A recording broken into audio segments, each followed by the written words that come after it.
At exactly 6:47 in the morning on March 12, 1944, Corporal Thomas Carson crouched in a muddy Italian ditch outside Casino, watching a German armored scout car roll toward his position at 15 miles per hour. He had no anti-tank weapons, no mines, no grenades.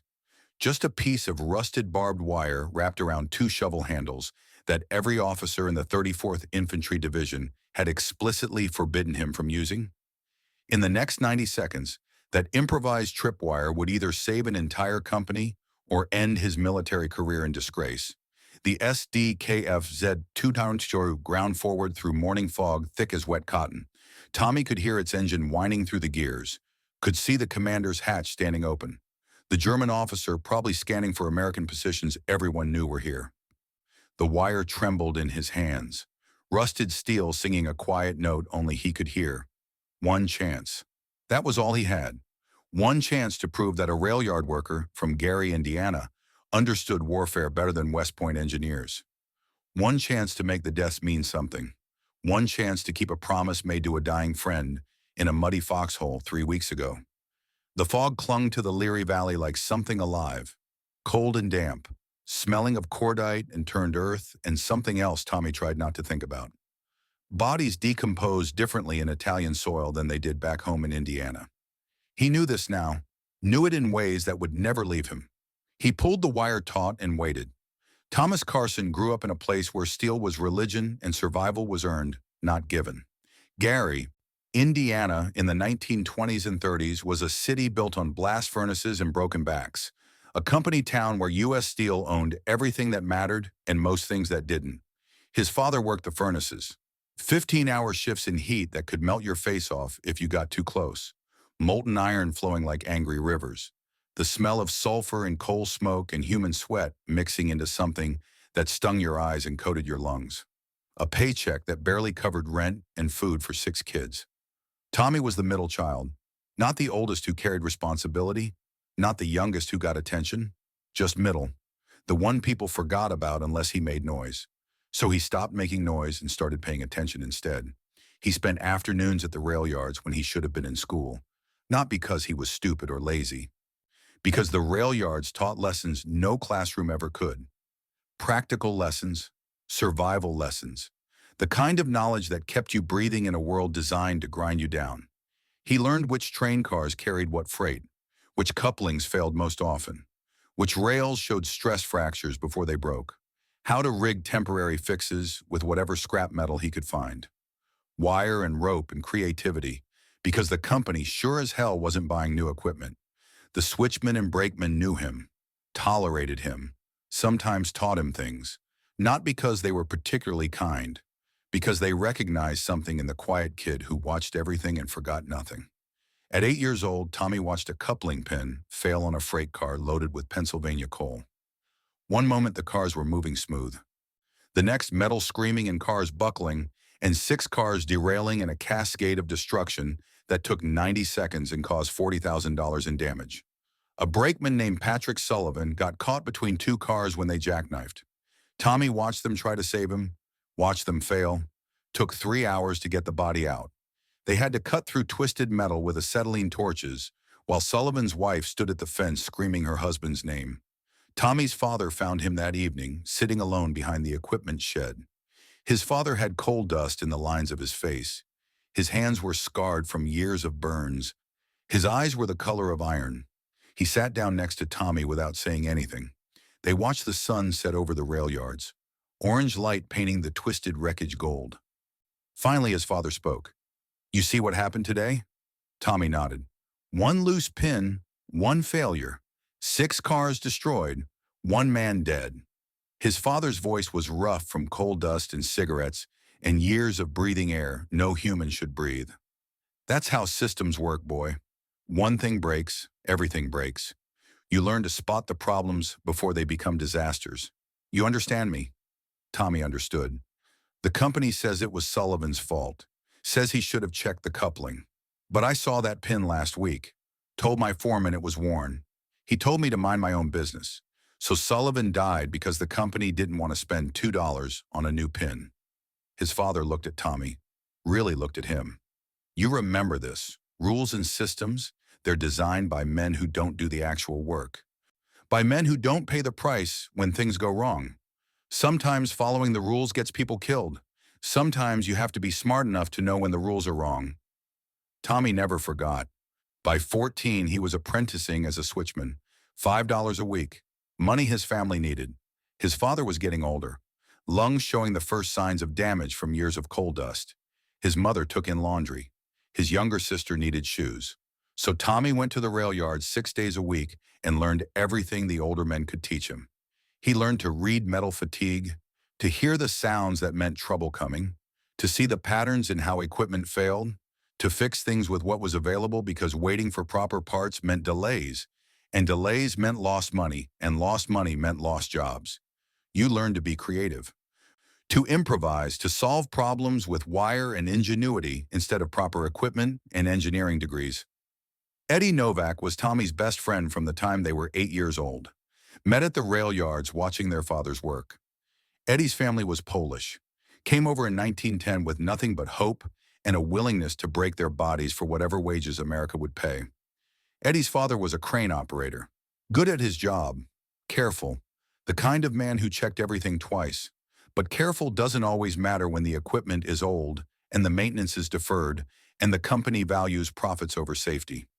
Eddie was 12 when his father died, a coupling failure, different from the one that killed Sullivan but the same in all the ways that mattered.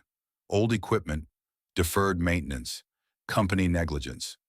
Tommy was there when they told Eddie, watched his friend's face go blank, watched him process the information like his brain couldn't quite make sense of the words. Your father is dead. The crane cable snapped. It was quick. He didn't suffer. Lies. All lies. Tommy had seen the accident, had seen Eddie's father crushed between the crane arm and a loaded freight car, had heard the screaming. Nothing quick about it. Nothing painless. Eddie's family got nothing. Company said it was operator error. Said Eddie's father should have inspected the cable. Never mind that the cable was 15 years old and should have been replaced a decade ago. Never mind that maintenance logs showed repeated requests for replacement that management ignored. Tommy was 16 then, old enough to understand how the system worked, old enough to be angry about it, old enough to do something. He went to the company with evidence, spent 3 weeks documenting every instance where management had been warned about the cable, every maintenance request that had been denied, every inspection report that showed dangerous wear. He presented it to a company lawyer, a young guy fresh out of law school who still thought justice mattered. The lawyer took it to his bosses. The bosses wanted it buried. But the lawyer threatened to take it to the newspapers, to the unions, to anyone who would listen. The company settled, gave Eddie's family $3,000, enough for 6 months of rent and food, enough to bury Eddie's father properly, not enough to replace a husband and father, but something. Eddie never forgot what Tommy did.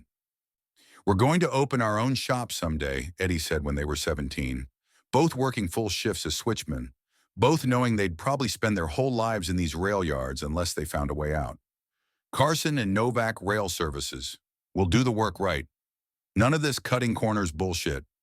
Carson and Novak, Tommy agreed. Sounds professional.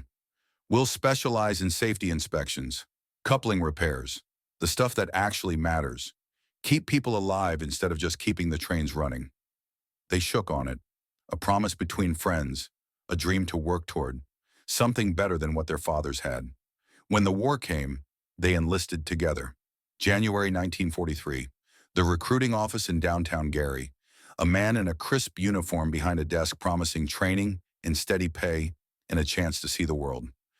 Adventure, purpose, something bigger than the rail yards. Eddie signed first, then Tommy. Same day, same oath, same stupid grin thinking they were doing something noble. The recruiter had lied about everything except the seeing the world part. Tommy got 8 weeks of basic training at Fort Benjamin Harrison, a rifle he'd never fired before the Army handed it to him. Endless drills and marching, and men screaming in his face about discipline and following orders. Then a boat to North Africa, then another boat to Italy. By September 1943, he was with the 34th Infantry Division, grinding up the Italian peninsula 1 bloody mile at a time. The 34th fought like they'd been taught. By the book, following doctrine, engaging the enemy according to field manual specifications. Everything proper and authorized and approved by men who'd studied warfare in classrooms and never held a dying friend in a muddy foxhole. Every village was contested. Every ridge had German machine guns dug in. Every river crossing cost lives measured in dozens. But what killed more Americans than frontal assaults or artillery barrages or any conventional combat was something most soldiers never saw coming. German reconnaissance. The SD KFZ-222 was the Wehrmacht's favorite scouting vehicle. 4 wheels, open-topped, armed with a 20mm autocannon and an MG-34 machine gun. Fast enough to escape trouble, armored enough to shrug off rifle fire, light enough to navigate mountain roads the tigers and panthers couldn't use. They appeared at dawn and dusk like ghosts, probing American positions, finding weak points, mapping defensive arrangements. Then they'd vanish before anyone could respond. 12 hours later, German artillery would arrive with coordinates so precise it seemed impossible. Shells landing exactly on command posts, exactly on supply dumps, exactly on concentrations of troops. Precision that could only come from direct observation.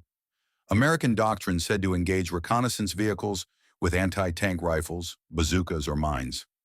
The problem was simple and infuriating. Nobody had any. The 34th Infantry Division had 9 bazookas for the entire division, 9 weapons for 15,000 men. Anti-tank rifles had been phased out in the 1930s, declared obsolete, removed from the supply chain. Mines were reserved for defensive positions only, not distributed for daily patrols. So soldiers died, again and again. While scout cars did their job and doctrine offered no answer, the deaths started in February 1944.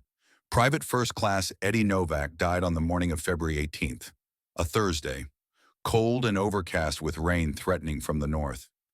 A 222 appeared just after dawn, came down the road moving fast, engine whining, commander scanning from the open hatch, confident, like they owned the ground. Eddie was in a foxhole 40 yards from the road. He saw the scout car, grabbed his M1 Garand, aimed carefully the way they'd taught him in training, fired.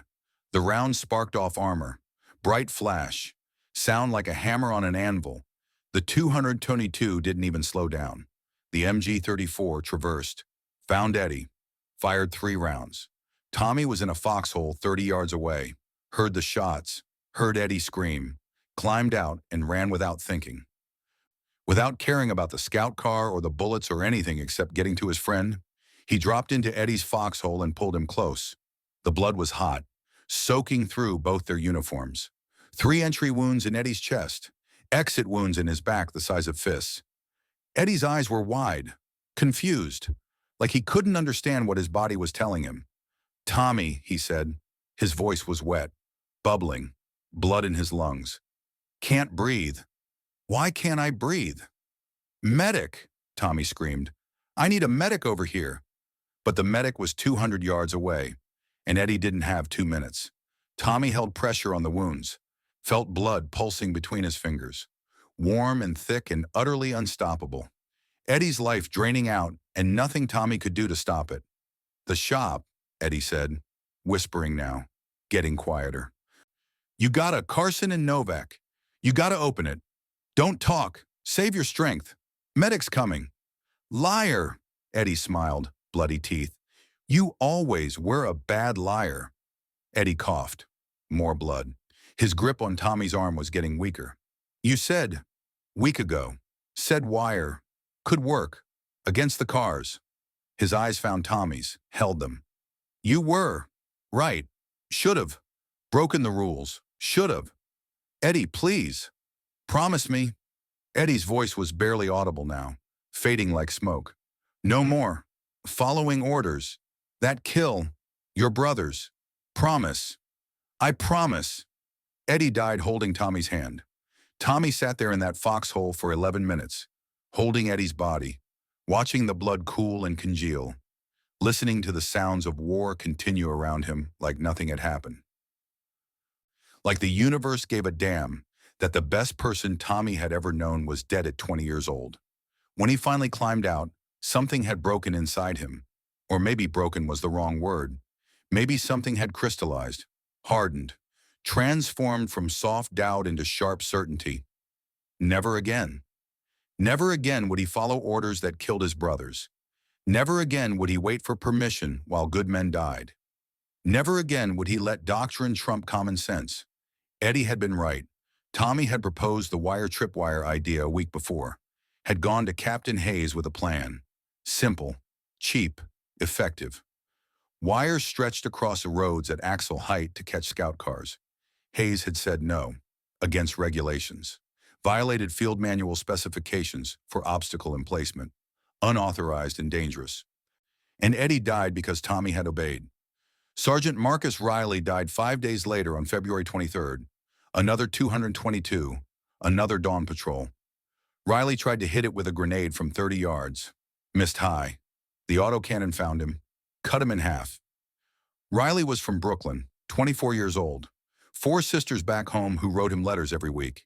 He taught Tommy how to set up a proper fighting position, how to read terrain for dead ground and firing lanes, how to keep your feet dry in Italian mud by changing socks 3 times a day. His mother got the telegram on March the 2nd. Corporal Luis Santos died on March 4th, from El Paso, Texas. Spoke better Spanish than English, always shared his cigarettes even when he only had 3 left. A 222 drove through the company position at dusk, machine gun blazing. Santos was running for cover when the autocannon caught him in the back. The medic couldn't stop the bleeding. Tommy held Santos while he died, listened to him calling for his mother in Spanish, watched the light go out of his eyes. By early March 1944, the 34th Infantry Division had lost 47 men to reconnaissance vehicle attacks in 6 weeks. 47 names. 47 families getting telegrams. 47 bodies buried in Italian soil. Not from battles, not from heroic last stands. Just scout cars doing their job while Americans stood helpless. Tommy knew 3 of them personally. Eddie, Riley, Santos. Could recite their service numbers, could describe exactly how they died, could close his eyes and see their faces perfectly. Each death felt preventable. Each death made him angrier. The official response from battalion was predictable and useless. Maintain defensive posture, conserve anti-tank assets, await resupply, as if waiting would bring back the dead. Captain William Hayes held a meeting after Santos died. March 5, 1944. 20 exhausted soldiers in a barn that smelled like gunpowder and wet wool. Hayes had arrived from division headquarters that morning. His uniform was clean, pressed, boots shined, like he'd never crawled through Italian mud or held a dying friend. Higher command is aware of the reconnaissance problem, Hayes said. He stood at the front like a professor lecturing students. New bazooka shipments are expected within the month. Until then, maintain discipline and follow engagement protocols. Tommy stood in the back. He'd been thinking about the problem for weeks. Couldn't stop thinking about it. The rail yards had taught him that when proper equipment wasn't available, you improvised with what you had. The scout cars used the same roads, moved fast but predictably, had one vulnerability nobody was exploiting: their wheels. "Sir," Tommy said. 20 heads turned. Hayes looked at him with the expression of a man interrupted during an important speech. "What is it, Corporal?" "What if we rigged wire across the roads, low height, taut enough to catch the front axles? Stop the cars before they can get close." The barn went quiet, men looking at each other, some nodding, thinking it through, seeing the logic. Hayes looked at Tommy like he'd suggested something obscene. "Corporal Carson," Hayes said slowly, carefully, like explaining something to a child. "The field manual is very clear on authorized anti-vehicle obstacles. Wire entanglements are defensive measures requiring specific positioning, supporting fires, and engineering oversight. They are not improvised booby traps set up by individual soldiers." "But sir, if we just stretched wire at the right height, the scout cars would hit it at speed and flip." "Simple physics. We wouldn't need bazookas or mines, just wire and shovels." "The answer is no." Hayes' voice went hard, sharp, the voice of authority not accustomed to being questioned. "We are not setting random tripwires across roads that could injure our own men or violate the laws of warfare. We will wait for proper equipment and engage enemy reconnaissance according to approved doctrine." Is that clear? Yes, sir. Dismissed.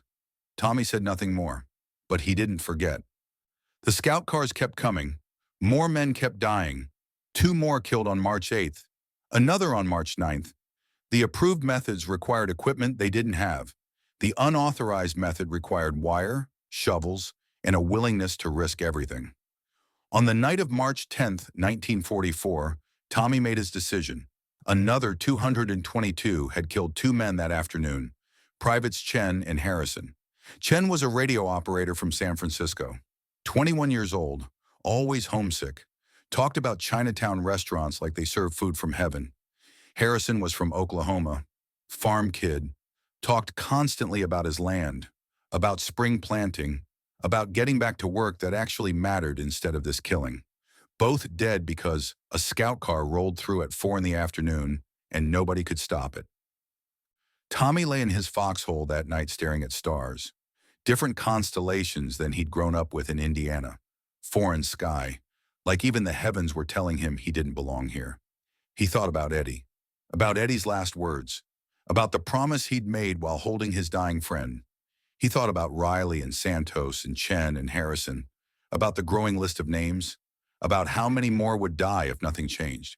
He thought about Captain Hayes saying no, about doctrine written by men who'd never watched good people bleed out in the mud, about rules that protected institutions instead of soldiers. And he made a choice. At midnight, Tommy moved through camp like a ghost, grabbed a coil of barbed wire from the supply dump, 30 feet, rusted but strong, took 2 entrenching tools, the standard issue folding shovels every soldier carried, slipped through the perimeter without telling anyone. No permission, no backup, no witnesses. The March night was cold, temperature maybe 45 degrees. The mud sucked at his boots with every step. Thick Italian mud that grabbed and held and made every movement twice as hard. He could hear artillery rumbling to the north, constant, distant, like permanent thunder. The dirt road ran parallel to Allied lines about 400 yards out. German positions visible on the ridge to the north. The scout cars used this road regularly. Predictable route, tree cover, perfect for reconnaissance. Also perfect for an ambush if you were willing to get close enough. Tommy found a spot where the road narrowed between 2 oak trees. Good visibility from American lines. Limited visibility from the German side until you were on top of it. He drove the first shovel into the ground on the left side, angled it back toward friendly positions. The blade sank 6 inches into mud. Not deep enough. Tommy used a rock to hammer it deeper. 12 inches. Stable enough to hold tension.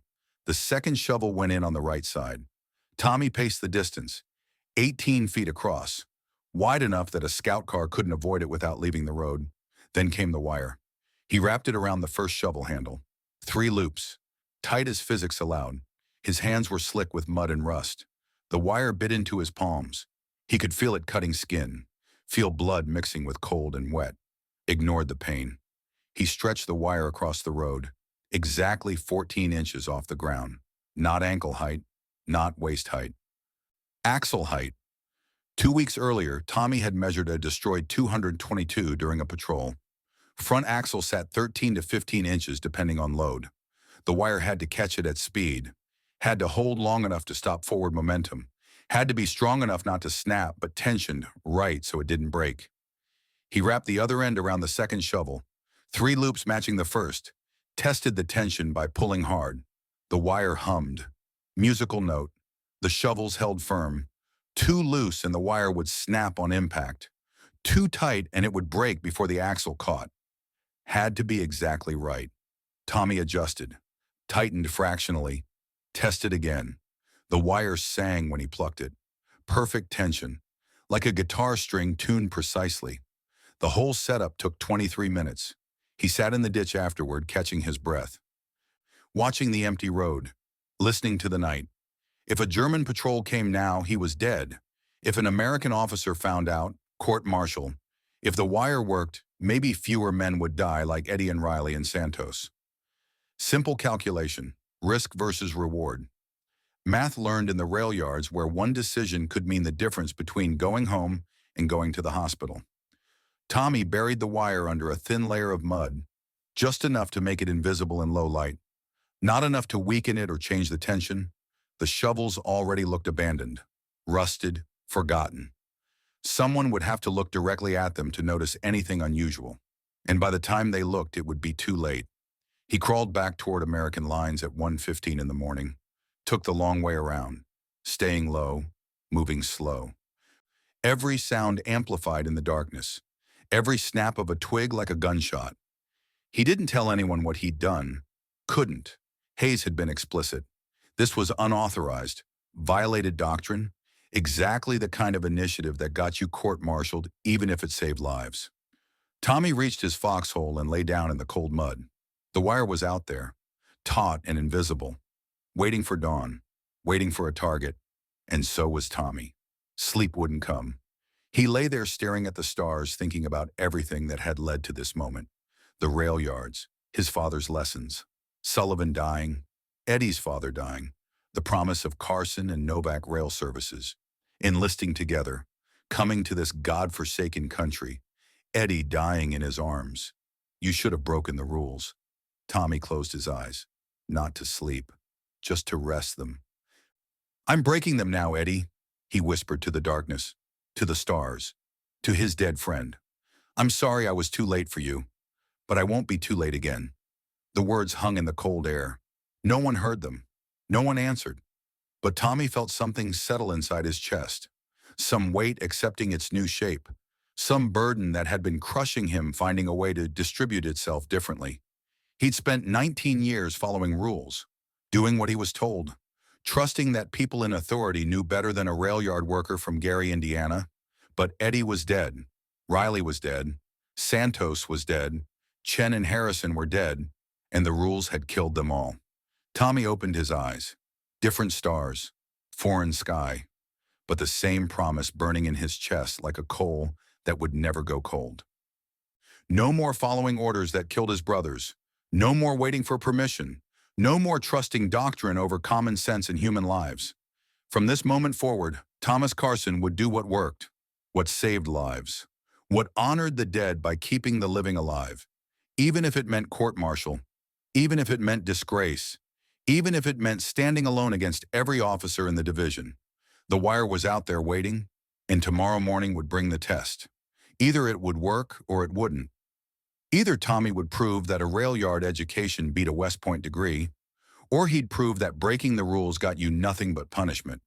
But at least he'd done something. At least he'd tried. At least he'd kept his promise to Eddie, and that had to be enough. The scout car appeared at 6:43 in the morning on March 12, 1944.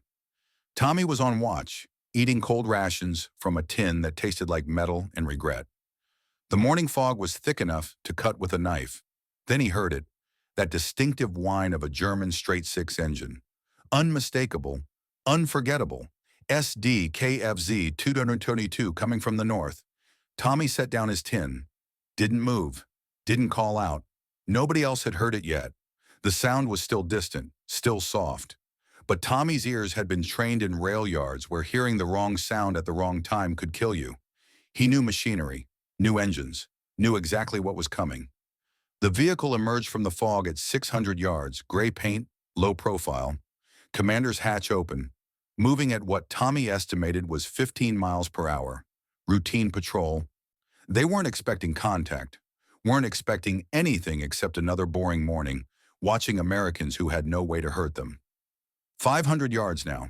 Tommy could see the commander clearly. Young guy, maybe 25, scanning with binoculars, methodical sweeps left to right. The gunner was traversing the 20mm autocannon, probably out of boredom more than caution. They'd done this run 100 times, never took fire, never saw anything worth reporting. 400 yards. The car stayed on the road. Perfect. Exactly where Tommy needed it. 300 yards. Tommy's hands started shaking, not from fear, from anticipation, from the weight of what was about to happen. This either worked or it didn't. If it didn't, the scout car would find them and call in artillery. If it did, he'd violated direct orders and there would be consequences. He didn't care about the consequences, only cared about whether Eddie's death would mean something, whether the wire would hold, whether physics and tension and a rail yard education could beat German engineering. 200 yards. Tommy could see the front wheels now, mud-caked, spinning fast. The 222 accelerated slightly, probably wanting to clear the area quickly. Get back to base. Hot coffee and breakfast. Another day survived in a war that seemed to go on forever. 50 yards from the wire. Tommy held his breath. The wire caught the front right wheel at exactly 6:47 in the morning. The effect was immediate and catastrophic. The wheel locked. The axle seized. But the car's momentum was enormous. 15 miles per hour translated to 22 feet per second. 3,000 pounds of German armor moving fast with nowhere to go. Physics took over. The locked wheel became a pivot point. The entire vehicle's weight shifted forward and sideways simultaneously. The nose went down first, digging into the road, throwing up a spray of mud and gravel. Then the rear lifted, gravity and momentum fighting each other. The car went vertical. The commander had maybe half a second to realize what was happening. His mouth opened. No sound came out, just shock, pure incomprehension. Then the car was tumbling. It rolled once. The commander thrown clear, his body arcing through the air like a rag doll, landing 30 feet away in a wet crunch. The car rolled twice, metal screaming, glass shattering, the autocannon tearing loose from its mount. The turret crushing inward as 3,000 pounds of armor compressed itself against Italian earth. It rolled 3 times, each rotation slower than the last. Momentum bleeding away, finally stopping upside down, wheels spinning uselessly in the air, engine still running, smoke pouring from the crushed engine compartment. The silence afterward was profound. Tommy was already moving, grabbed his M1 Garand, ran toward the wreck yelling for covering fire. Other soldiers poured out of their positions, rifles up, ready for a fight that wasn't coming. The commander was dead. Neck broken during the second roll, his body twisted at angles that made Tommy's stomach turn. Young guy. Couldn't have been more than 23. Wedding ring on his finger, photograph tucked in his jacket pocket. The gunner was trapped under the turret, unconscious. Bleeding from the ears. Probably wouldn't make it. Internal injuries. Crushed ribs. Tommy had seen enough rail yard accidents to recognize trauma that deep. The driver was crawling out through the shattered windscreen, dazed but alive. Maybe 22 years old. Blonde hair matted with blood. He looked up at Tommy with eyes that held no fight. Just confusion. Just fear. Just a kid who wanted to go home. Tommy pulled him clear, passed him to Private Danny Foster, who'd reached the wreck right behind him. Then Tommy saw the wire, still attached to the front axle, still wrapped around the rusted shovel handles. The shovels had been pulled from the ground, dragged 20 feet, but the wire had held, exactly as planned, exactly as the math said it would. Tommy moved fast, unwrapped the wire from the axle, coiled it quickly, shoved it in his pack before anyone could see clearly what had stopped the car. The shovels went in too, evidence disappearing, method concealed. But the German driver had seen it, had felt the sudden stop, had seen the wire stretched across the road in that half second before impact. His eyes met Tommy's. Recognition there. Understanding. He knew what had happened, knew exactly what had killed his commander and destroyed his vehicle. Tommy held his gaze for a moment, then turned away. Captain William Hayes arrived 6 minutes later, boots splashing through mud, uniform somehow still clean despite the chaos. He looked at the overturned scout car, then at Tommy, eyes narrowing. "What happened, Corporal?" "It flipped, sir. Must have hit something in the road." Hayes walked around the wreck, slowly, methodically, looking for mines. For bazooka damage, for rocket strikes, for something that made sense according to the doctrine he'd studied at West Point. He found nothing. The car was intact except for the roll damage. No penetrations, no blast marks, no burned paint, no evidence of explosive weapons. Just one very destroyed scout car that had simply flipped for no apparent reason. Hayes stopped walking, looked at the ground, at the road, at the tire marks. He was smart, West Point educated, trained to analyze battlefield evidence.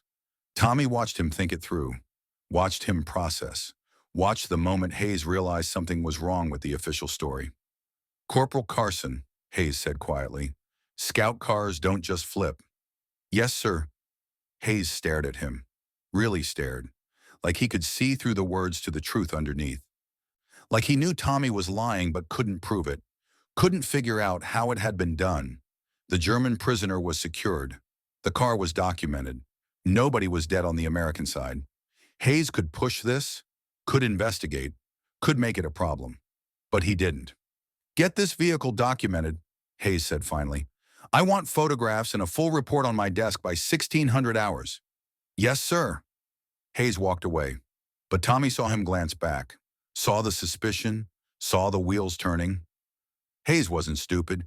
He knew something had happened, just didn't know what. By noon, every soldier in the company knew something was wrong with the official story. Scout cars didn't flip themselves. Physics didn't work that way. There had to be a reason, an explanation. But Tommy wasn't talking, and nobody else had seen what happened. Private Danny Foster found Tommy at 2 in the afternoon. Tommy was cleaning his rifle. Methodical, thorough, keeping his hands busy so his mind didn't wander. "What really happened out there?" Foster asked. Tommy didn't look up. "Car flipped." "Tommy, I saw wire in your pack. I saw the shovels." Tommy stopped cleaning, looked at Foster, really looked at him. Danny Foster was from Gary, too. South Side, Polish neighborhood. They'd known each other since basic, had shipped to Italy on the same transport, had shared foxholes and rations in the particular misery of Italian winter. If anyone would understand, it was Foster.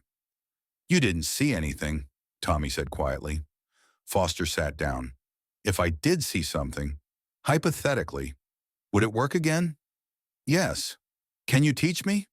Tommy looked around, making sure no officers were in earshot, making sure this conversation stayed private. "You understand what you're asking?" "Hayes forbade this. Direct order. If we get caught, it's court-martial. Dishonorable discharge. Maybe prison." "I understand. Why? Why risk it?" Foster's face went hard. "Because I'm tired of watching scout cars kill my friends. Because doctrine isn't working. Because somebody needs to do something, even if it's against the rules." Tommy recognized that look, had seen it in his own mirror. The look of someone who decided that following orders wasn't worth the cost anymore. "Tonight," Tommy said. "After dark. Different section of road. I'll show you once. After that, you're on your own." That night, after the officers had gone to sleep and the camp had settled into uneasy quiet, Tommy took Foster to a road 300 yards north. Different location. Different trees, same basic geography. He showed Foster everything. How to measure the distance, how to drive the shovels deep enough to hold tension, how to wrap the wire, how to calculate the exact height, how to test the tension without making noise, how to bury it just enough to hide it, but not enough to weaken it. Foster did it himself while Tommy watched. Made mistakes, corrected them, asked questions, learned fast. "Don't tell anyone unless you trust them completely," Tommy said when Foster finished. "This spreads wrong. We all hang." Foster nodded. "I know someone who needs to know. Someone who lost his brother to a scout car last week. Your call, your risk, but make damn sure." Within 48 hours, 6 soldiers knew the method. Tommy hadn't told them. Foster had told Private Jackson. Jackson had told Private O'Malley. O'Malley had told Corporal Williams. Word spread through the underground network that existed in every military unit. The whispered conversations that happened after officers went to sleep. The informal chain of trust that connected men who did the actual fighting. By March 15th, installations were going up across the sector. Jackson rigged one on the road to San Pietro. O'Malley set one up near the Garigliano River. Williams put one across a trail the Germans used for night patrols. None of them had permission. None of them documented it. They just did it. The second SD KFZ 222 hit Jackson's wire on March 18th. Same result. The car flipped, commander killed, crew injured. Jackson removed the wire before anyone investigated. The third car hit O'Malley's trap on March 21st. Didn't flip completely, but crashed hard enough to disable it. The crew abandoned the vehicle and ran, left it burning in the middle of the road. By March 25th, German reconnaissance in the 34th Division sector had dropped by 60%. The 222s were still probing, still trying, but they were moving slower now, taking different routes, showing more caution, something had changed, and they didn't know what. Lieutenant Franz Weber commanded a reconnaissance platoon in the 29th Panzer Grenadier Division, 3 SDKFZ 222s, experienced crews. He'd been running patrols in the casino sector since January, knew the roads, knew the American positions, knew how to avoid trouble and get his men home alive. In the past 2 weeks, he'd lost 3 scout cars in circumstances that made no sense. On March 27th, Weber examined the latest wreckage personally. SDKFZ 222, number 237. Flipped on the road to Cervaro, commander dead, gunner wounded. Driver claimed the car had suddenly stopped at speed, just locked up and tumbled. Weber crawled under the wreckage.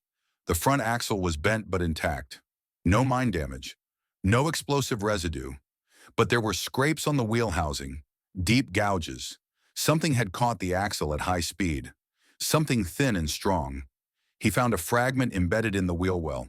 Rusted barbed wire, standard issue. Could have been German or American, but the placement was deliberate. Someone had strung it across the road at exactly the right height to catch a scout car's front axle.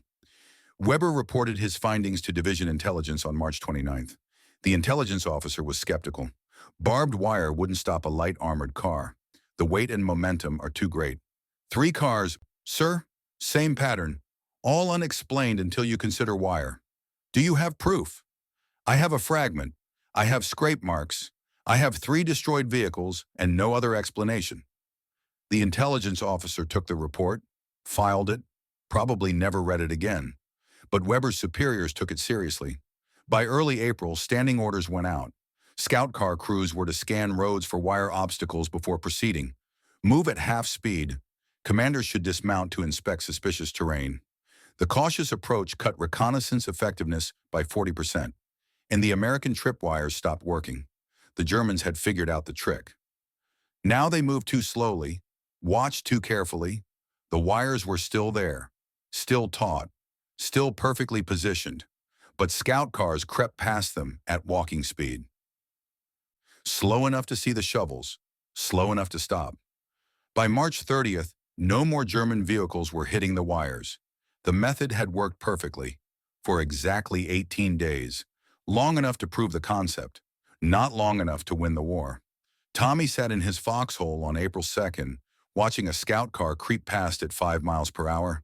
The commander was out of the vehicle, walking ahead, checking the road visually. When he reached the wire Tommy had installed 3 days earlier, he stopped, bent down, examined the shovels. Then he smiled, waved his driver forward. The 222 rolled slowly over the wire. Careful, controlled. The axle cleared with inches to spare. The Germans had adapted, and Tommy's innovation was obsolete. Captain Hayes discovered the truth on April 3rd. He was inspecting defensive positions when he found Private Williams setting up a wire across a logging road. Same configuration Tommy had used. 2 shovels, barbed wire at axle height.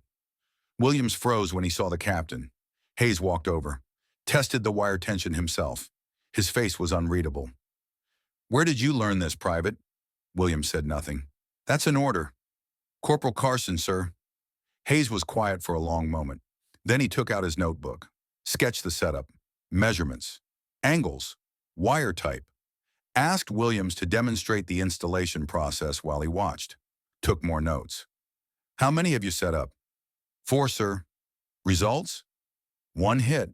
Scout car flipped. German crew captured." Hayes closed his notebook, looked down the empty road. Artillery rumbled in the distance. The war continued. Men continued dying. And here was a method that worked, that required no special equipment, that ordinary soldiers could implement, that had been explicitly forbidden. Hayes could end this, could arrest everyone involved, could make it a disciplinary issue that destroyed careers and reputations, or he could make a different choice. "Show me 2 more setups before dark," Hayes said. "Different terrain. I want to see placement options." Williams blinked. "Sir?" "That's an order, Private." Hayes had made his decision, not to punish, to enable, to choose results over regulations, to become part of the solution instead of part of the problem. By April 10th, Hayes had documented 17 separate wire installations across the company sector, interviewed the soldiers who set them up, recorded the results, calculated the success rate. 87% of scout cars that hit the wires were disabled. Zero friendly casualties. Material cost was 30 feet of barbed wire and 2 shovels. Equipment already in the supply chain. Hayes wrote a report. 3 pages. Technical specifications, tactical recommendations, statistical validation. He sent it to battalion on April 12th. The response came back on April 19th. Short, direct, unambiguous. Method unauthorized. Discontinue immediately. Violates field manual regulations regarding obstacle emplacement. Fails to meet engineering safety standards. Hayes read the response twice. Then he filed it in his desk. Did nothing. The tripwires stayed up. The casualty rate stayed down. And officially, nothing was happening. But Tommy had a problem. The wires no longer worked. The Germans were too cautious. And American casualties from reconnaissance were climbing again. Not as high as before, but high enough. He needed to prove the wires still mattered. Needed to make the Germans fear them again.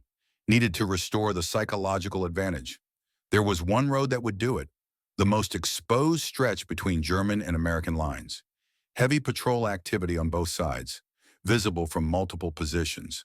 To install a wire, there would require working in potential line of sight, would require absolute precision, would require luck Tommy wasn't sure he had.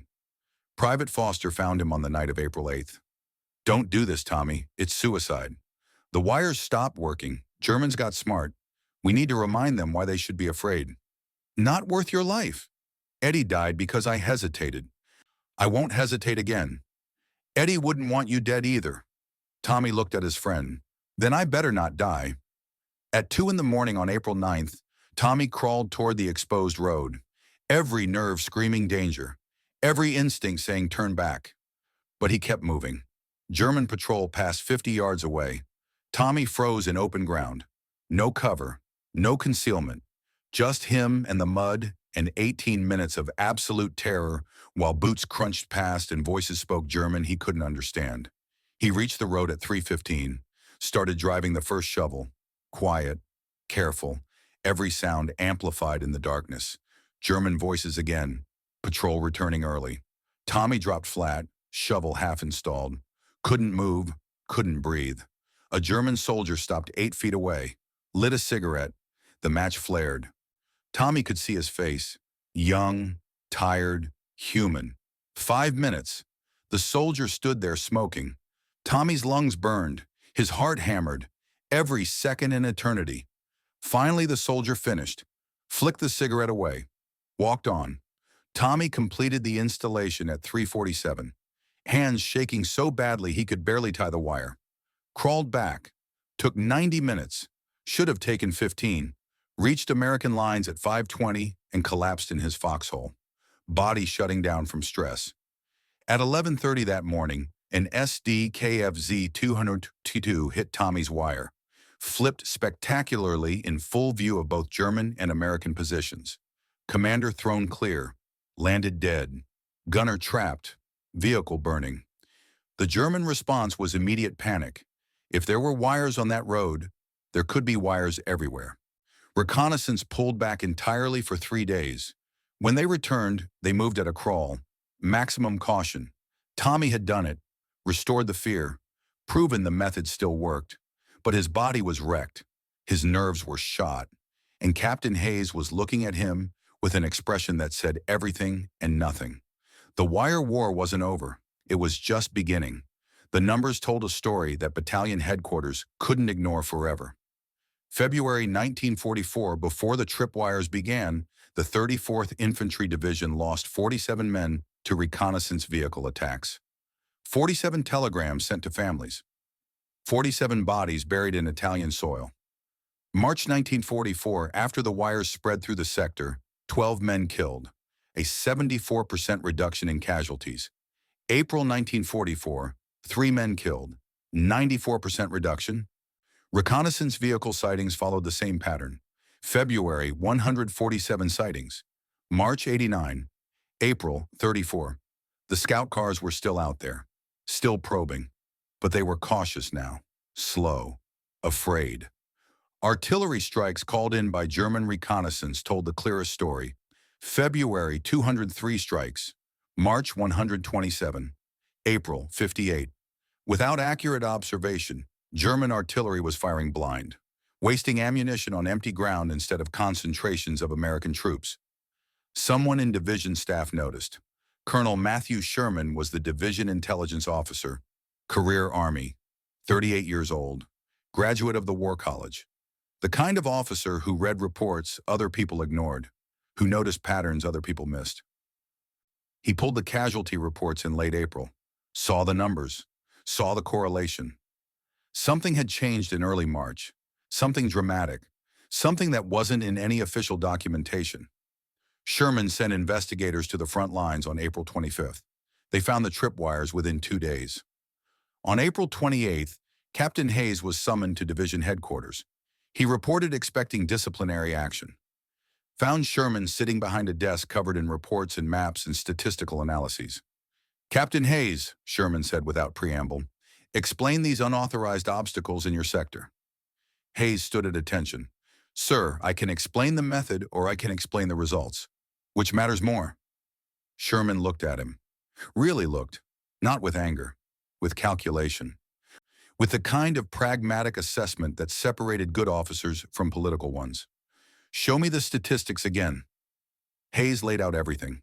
17 documented wire installations, 87% success rate against scout cars, 0 friendly casualties, material cost negligible, technical requirements minimal, could be taught to ordinary soldiers in one night.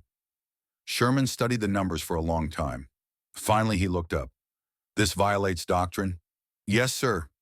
"It violates engineering safety protocols?" "Yes, sir." "It was implemented without authorization from anyone above company level?" "Yes, sir." Sherman leaned back in his chair. "It also saved somewhere between 50 and 70 American lives in 6 weeks. Conservative estimate." Hayes said nothing. "I can't officially approve a method that violates field manual specifications," Sherman said, "but I can't ignore results either. So here's what's going to happen. Nothing." "Sir?" "No orders to stop, no orders to continue, no official documentation, no formal approval, just a memo that gets filed and forgotten and a blind eye turned toward your sector." Sherman met Hayes's gaze. "I never saw anything. You never told me anything. Men stopped dying. That's all either of us knows. Understood?" "Understood, sir." But Sherman wasn't done. "There's one more thing. The 36th Infantry Division is taking over this sector next month. They need to know how to deal with reconnaissance. The official anti-tank school takes 3 weeks and requires equipment we don't have. I need someone who can teach a faster method." Hayes understood where this was going. "Corporal Carson, sir." "Is he reliable?" "He's the one who invented it." "Then I want him on a training detail. 2 weeks in June. Teach the method to scout and sniper teams from 36th Division. We'll call it improvised obstacle emplacement in the paperwork. Nobody needs to know exactly what that means." On May 23rd, Tommy was called to division headquarters. He reported in his cleanest uniform, which still looked like it had been through a war because it had. Expected punishment. Expected consequences for all the rules he'd broken. Found Colonel Sherman instead. "Corporal Carson," Sherman said, "I've read the reports about your wire method." Tommy stood at attention. "Sir, I can explain. I'm not here to punish you. I'm here to ask you to train others." Tommy blinked. Didn't expect that. Didn't expect anything except court-martial and possibly prison. Sherman explained. The 36th Division needed the knowledge. Official channels too slow. Carson's method could be taught in days instead of weeks. Could save lives immediately instead of eventually. "I can't make it official," Sherman said, "but I can assign you to a training detail. You teach the method. We document it as obstacle emplacement training. Everyone's happy." Tommy found his voice. "On one condition, sir." Sherman raised an eyebrow. Corporals didn't usually negotiate with colonels. "It gets named after Private Eddie Novak. He died because I didn't break the rules fast enough. He deserves the credit." Sherman considered this, nodded. "The Novak method, fair enough. Report to Training Area 6 tomorrow at 0600. June 1944. 2 weeks that felt like 2 months. Tommy taught 60 soldiers everything he knew. Placement, tension, concealment. Removal. Every detail learned through trial and error and nearly getting killed. The soldiers were skeptical at first. Wire wouldn't stop armor. Basic physics said so. But Tommy showed them photographs of flipped scout cars, gave them the casualty statistics, explained the math. By the end of the first week, they were believers. By the end of the second week, they were installing wires faster than Tommy could. The method spread. July, 3 divisions using it. August, across the entire Italian front. Never officially documented, never in training manuals. Just whispered knowledge passing from unit to unit, soldier to soldier. The underground network that existed in every army. In Germany, Lieutenant Franz Weber submitted his final report on American tripwire tactics in July 1944. Comprehensive analysis, tactical recommendations, statistical evidence. American improvised anti-vehicle obstacles represent fundamental shift in reconnaissance doctrine, he wrote. Current countermeasures reduce effectiveness by 70%. Recommend full tactical revision or accept that reconnaissance role is severely limited in this theater. Wehrmacht High Command response was predictable. Maintain current protocols. Reconnaissance losses acceptable given strategic importance. Translation. We can't admit that American improvisation defeated German engineering. Weber made a final entry in his personal diary on July 15th. We know who invented this method. Captured Americans mentioned Carson and the Novak method. A single corporal defeated our entire reconnaissance doctrine with wire and shovels. If Germany loses this war, it won't be for lack of equipment. It will be because we couldn't adapt the way they can. Conservative estimates for March through August 1944 credited the Novak method with destroying or disabling 43 German reconnaissance vehicles. Those vehicles would have called in hundreds of artillery strikes. Those strikes would have killed hundreds of soldiers. Lives saved, somewhere between 300 and 400 American soldiers who went home instead of dying in Italian mud. Tommy never saw those numbers, never knew the full impact. Only knew that scout cars stopped killing his friends at the rate they had before. On August 12, 1944, Tommy received transfer orders, returned to 34th Division, standard rotation, no commendation, no medal, no official recognition, just orders on paper sending him back to the unit he'd started with. He met with Colonel Sherman one last time before leaving. "Sir, I thought there'd be something, some kind of acknowledgement." Sherman sighed, looked tired, like the war had aged him a decade in 6 months. "Corporal, you want the truth? Your method saved hundreds of lives. It's now official doctrine being taught across 3 armies. But if we give you a medal, we have to explain what for. And if we explain what for, we have to admit 3 things." Sherman counted on his fingers. 1. West Point engineers missed what a rail yard worker figured out in a week. 2. We almost court-martialed the man who solved our biggest tactical problem. 3. The field manual was wrong, and a 19-year-old corporal was right. Sherman leaned forward. There are officers who would resent you for that. Career men who spent 20 years studying tactics. You made them look incompetent with 30 feet of wire and 2 shovels. Tommy understood. So I get nothing. I can give you recognition and make you a target for every insecure officer in the division. Or I can keep you anonymous and keep you safe. Your choice, Corporal. Tommy thought about Eddie, about Riley and Santos, about the growing list of names who'd never gotten recognition either, who'd died doing their jobs with no medals and no parades. "I didn't do it for medals, sir. I did it so fewer men would die like my friends." "I know, but think about your future, about after the war. Do you want to be the corporal who embarrassed the brass? Or do you want to go home and live your life?" Tommy thought about Carson and Novak rail services, about the shop he'd promised to open, about the life waiting for him back in Gary. "Keep it anonymous, sir. The method matters more than my name." Sherman extended his hand. "You're a better man than most, Carson. The Army doesn't deserve you." November 1945, Germany defeated, Italy liberated, war over. Tommy was discharged with the rank of sergeant and a combat infantryman badge. No medals for the tripwires, no recognition beyond what his fellow soldiers gave him, which was all he'd wanted anyway. January 1946. Tommy returned to Gary, Indiana. U.S. Steel hired him as a switchman. Same rail yards he'd worked before the war. Same couplers and cables and the particular rhythm of trains that had defined his childhood. But everything felt different now. The work was the same. The place was the same. But Tommy had changed in ways that couldn't be measured or explained. He used his savings to buy a small garage on the east side. 2 bays. Enough room for equipment, enough space to make a living. He painted a sign himself. Careful letters. Professional looking. Carson and Novak Rail Services below it. Smaller. In memory of Private Eddie Novak, 34th Infantry Division. The shop specialized in coupling repairs and safety inspections. The work that actually mattered. The work that kept people alive instead of just keeping the trains running. Every time Tommy fixed a coupling, he thought about Eddie's father, about Sullivan, about all the men who died because companies cut corners and regulations weren't enforced. He never cut corners, never deferred maintenance, never told a customer something was safe when it wasn't. Cost him business sometimes, cost him money, but he slept better. In 1947, Tommy married Dorothy from East Chicago. She worked at the diner on Main Street, had kind eyes and asked no questions about Italy.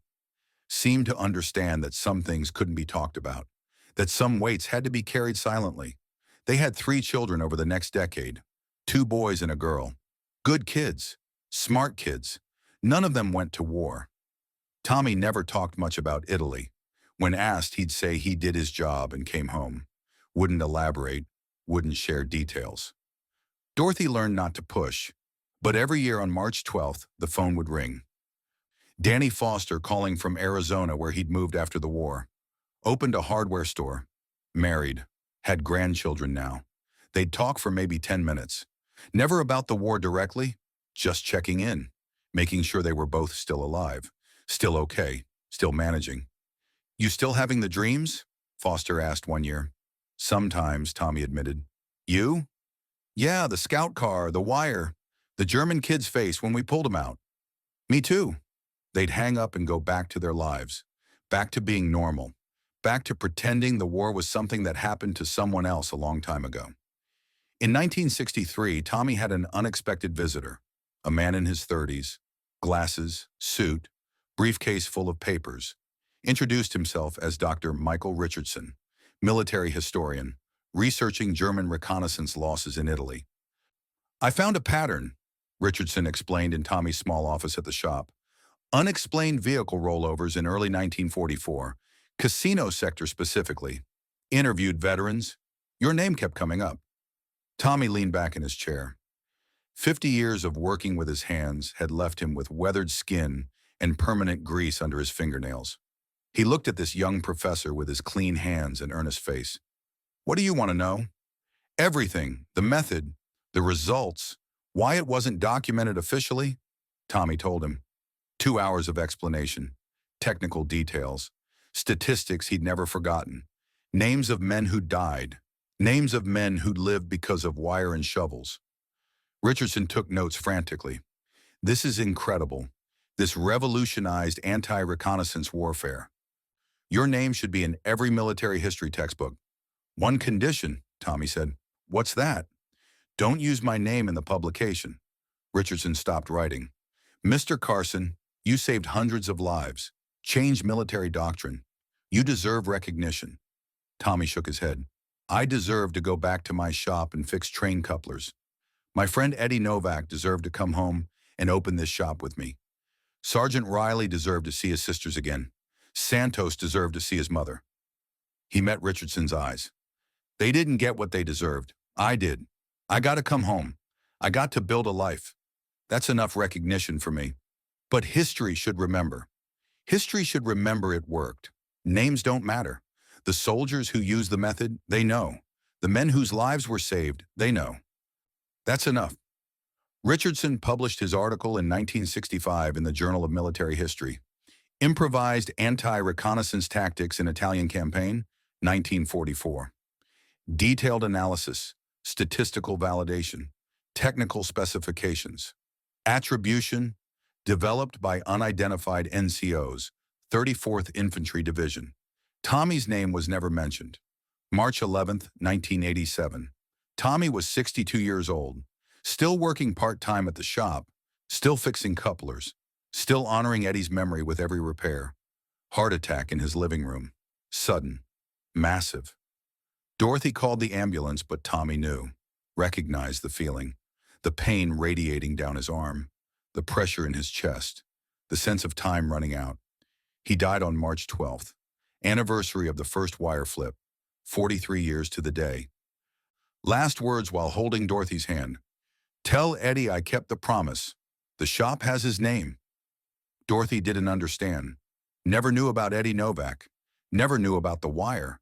Never knew about the hundreds of lives saved by her husband's innovation. Tommy died with secrets.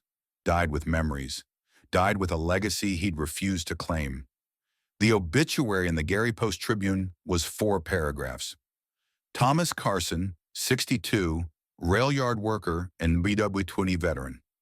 Served with distinction in U.S. Army during World War II, stationed in Italy with 34th Infantry Division. Worked 41 years for U.S. Steel and Carson and Novak Rail Services. Survived by wife Dorothy, 3 children, 6 grandchildren. No mention of tripwires, no mention of scout cars, no mention of the Novak method or the lives saved. The funeral was attended by 70 people. Dorothy and the children and grandchildren, friends from the rail yards, customers from the shop, but also Danny Foster, who flew in from Arizona. Captain Hayes, now retired and gray, from Virginia. A dozen other men Tommy had trained. They showed up without being asked, stood in the back during the service, didn't say much. After the burial, Foster approached Dorothy. "Your husband saved my life. Probably saved it a dozen times. Just wanted you to know that." Dorothy nodded. "He never talked about it. He wouldn't have. That was Tommy. Did the work. Came home. Never asked for credit." The method Tommy invented outlived him. In 1949, Army engineers validated the concept. Wire obstacles at axle height were integrated into official doctrine as a proved method for disabling light reconnaissance vehicles. Training manual credited. Field observations from Italian campaign. No names mentioned. Modern military forces still teach variations. IED countermeasures include wire-based vehicle traps. The principle hasn't changed. Simple solutions often beat complex ones. The method is taught worldwide. Some manuals call it the Carson method, others the Novak method. Neither name connected to actual people, just techniques in a manual, just tactics that work. But the real numbers tell the story that matters. 43 vehicles destroyed, 300 to 400 lives saved. Those soldiers had families, had children, had grandchildren. Entire family trees exist because of wire and shovels. In 2024, 80 years after that March morning in Italy, Tommy's grandson Michael works as an engineer in Chicago. Knows his grandfather served in World War II, knows he worked the rail yards, knows he ran a repair shop, doesn't know his grandfather changed warfare, doesn't know about the innovation, doesn't know about the lives saved. Found an old photograph once while cleaning out Dorothy's house after she passed. Grandpa in uniform, young, serious, looking at the camera like he could see the future. Michael kept the photograph, put it on his desk. Never knew the story behind it. The forgotten hero. No monument, no memorial. Name in no history books except as footnote in Richardson's article that almost no one reads. But the method he invented saved hundreds in 1944, saved thousands since, still taught, still used, still working. Sometimes the greatest innovations come from people not supposed to have them. Sometimes the system would rather forget than admit it was wrong. Sometimes the heroes are the ones who go home quietly, who fix couplers and honor dead friends and never ask for credit. Tommy Carson understood something that most people never learn. That glory is empty, that recognition is fleeting, that the only thing that matters is whether you did the work that needed doing. He broke the rules because the rules were killing people. He created something new because the old ways weren't working. He saved lives because that was more important than following orders. And when offered recognition, he said no, because the method mattered more than his name, because his friend Eddie deserved the credit more than he did, because going home and living a quiet life was worth more than any medal. That's the real American story, not the generals, not the politicians, Not the men who take credit and collect awards, the corporals who see problems and fix them, the rail yard workers who understand physics better than engineers, the ordinary men who do extraordinary things and then go home like nothing happened. Tommy Carson's legacy isn't in the medals he never received, isn't in the history books that never mentioned his name, isn't in the recognition he refused. It's in the wires stretched across roads in a dozen different wars, in the soldiers who learned the method and taught it to others, in the families who stayed whole because a scout car flipped instead of completing its mission, in the 300 to 400 men who came home from Italy instead of dying there, who married and had children and built lives because a 19-year-old corporal from Gary, Indiana decided that saving lives mattered more than following orders. That's worth more than any medal, worth more than any monument, worth more than having your name in history books. Tommy kept his promise to Eddie, did the work, came home, opened the shop with Eddie's name on it, and maybe that's exactly right. Maybe the best heroes are the ones who don't need recognition, who do what needs doing and then move on, who carry their dead friends in their hearts instead of on their uniforms. The Wire still teaches that innovation comes from unexpected places, that rules aren't sacred when they cost lives, that sometimes the simplest solution is the best one, that doing the right thing matters more than doing the approved thing, that saving lives matters more than saving face, that ordinary people can change the world if they're willing to take the risk. Tommy Carson took the risk, broke the rules, saved hundreds of lives, refused recognition, then went home and lived the life Eddie Novak never got to live, kept the promise, honored the dead by living well. And in the end, that's the only legacy that matters. The Wire still works. The method still saves lives. The story still teaches. Even if most people never know the name of the man who started it all,